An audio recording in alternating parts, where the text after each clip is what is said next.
ابھی ٹائم تو ایکسٹینڈ کر دیا گیا ہے، اس کے باوجود کتنی گنجائش موجود ہے کہ اگر نظر ثانی اپیل میں جاتی ہے پی ٹی آئی، ان کو کوئی ریلیف ملے؟ اگر وہ ریلیف ملتا ہے تو وقت ختم ہونے کے بعد انتخابی نشان ملنے کا فائدہ کیا ہوگا؟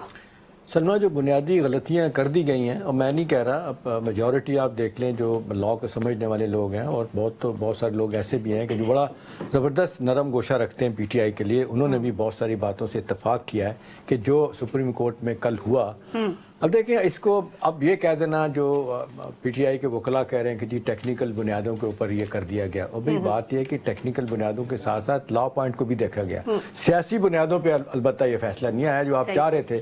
جس انداز سے حامد صاحب نے اور گور خان صاحب نے اور علی ظفر نے کیس کو لڑا، وہ تو 70-80% تو میں نے دیکھا ہے کہ 2 دن ہم بھی دیکھتے رہے. وہ صرف اس بنیاد پہ کیس لڑتے رہے کہ جی دیکھیں ایک پاپولر پارٹی کو جناب راستے سے ہٹانے کے لیے، اور یہ سارے کنڈے استعمال کیے جا رہے ہیں، جمہوریت کا کیا بنے گا. بات یہ ہے کہ جب آپ، اب رائے صاحب بھی اس پہ بات کریں گے، جب آپ عدالت میں چلے جاتے ہو تو عدالت جو ہے نا وہ لا پوائنٹ کو دیکھتی ہے، قانون آئین کو دیکھ رہی ہوتی ہے. اب دیکھیں شروعات اچھی ہے انور رضا، اس بات سے ہم کر لیتے ہیں کہ پہلے دن سے ہی نا پی ٹی آئی نے اینٹیگنائز کیا سپریم کورٹ کو. آپ کو یاد ہوگا شیر افضل مروت، انہوں نے پی ٹی آئی کے چیئرمین، سابق چیئرمین سے ملاقات کی تھی، قاسم کے ابا سے.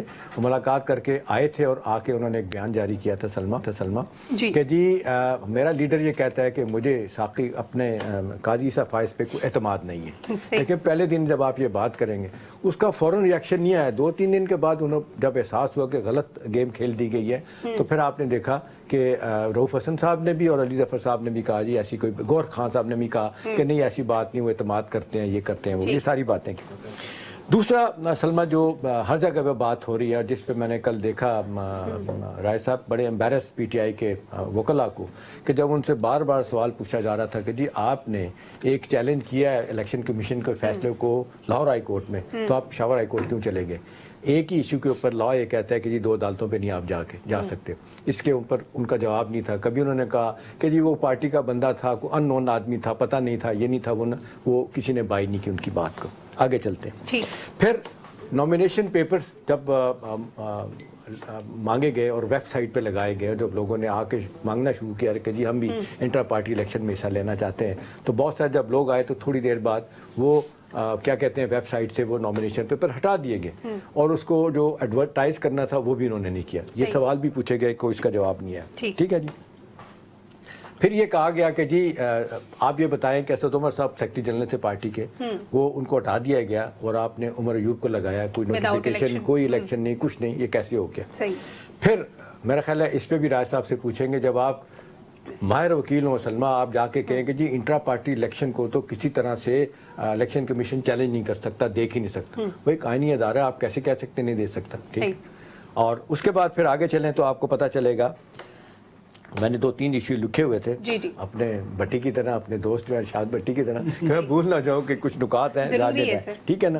اچھا، آگے پھر یہ ہوا سلمہ کہ آگے چلنے کے بعد پھر یہ ہوا کہ جب بار بار سوالات پوچھے گئے کہ جی آپ نے جو ایک باقاعدہ ایک لا قانون کا کورس اڈاپٹ کرنا تھا آپ نے نہیں کیا، اور آپ سے بار بار کہا گیا اور کہ جی 22 دن پہلے آپ کو کہا گیا الیکشن کروائیں، آپ نے الیکشن نہیں کروایا، جتنی جلدی میں کروائے چمکنی چلے گئے، کسی کو نہیں پتہ چل کیا ہوا. پھر ان سے سوال پوچھا گیا کہ جی اچھا یہ بتائیں کتنے لوگ تھے، کتنا پیسہ جمع کرایا گیا؟ انہوں نے کہا جی یہ 45 لاکھ روپیہ ملا ہے، جس بندے نے ووٹ کرنا تھا، اپنا حصہ لینا تھا، وہ 50,000 روپیہ فیس تھی اس کی. انہوں نے کہا جی آپ بتائیں کہ یہ 50,000 فیس اور 45 لاکھ روپیہ انور کدھر گیا، کہاں گیا؟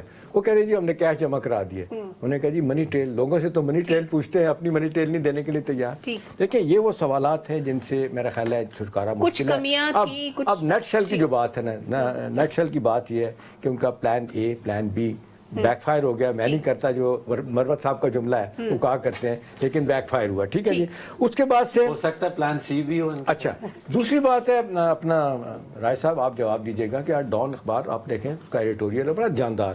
اس نے 95% یہ کہا کہ جی یہ ٹھیک نہیں ہے، یہ غلط ہوا ہے، یہ نہیں ہونا چاہیے تھا، یہ ایک پارٹی کو باہر کرنے کے لیے کیا گیا.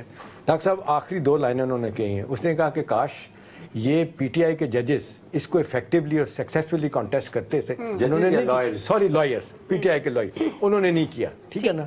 اور پھر آخر میں جس کی طرف آپ اشارہ کر رہے ہیں شاید وہ تو چلے گئے ہیں. جی جی بہرحال جو بھی ہے انہوں نے کہا کہ یہ اگر طریقے سے کرتے بجائے کہ یہ صرف پلینگ ٹو دا گیلی نہ کرتے تو شاید یہ اپنا کیس جیت سکتے تھے, نہیں کیا. آخر میں انہوں نے یہ بھی سوال پوچھا کہ جی اب جو اس وقت اتنا ان کو نقصان ہو چکا ہے اس کے بعد ان کے پاس کیا کہتے ہیں سیٹ بیک کو سروائیو کرنے کے لیے کیا کچھ ہو سکتا ہے وہ پتہ نہیں. آخری بات سلمہ دیکھیں جو بڑا نقصان فوری نقصان ہے نا 226 سیٹیں جو اسپیشل سیٹس اور مائنارٹی کی سیٹس ہیں اس سے جناب پی ٹی آئی ہاتھ دھو بیٹھی ہے. اب ٹکٹ ملے گا فردن لوگ جائیں گے, کسی کو نہیں پتا.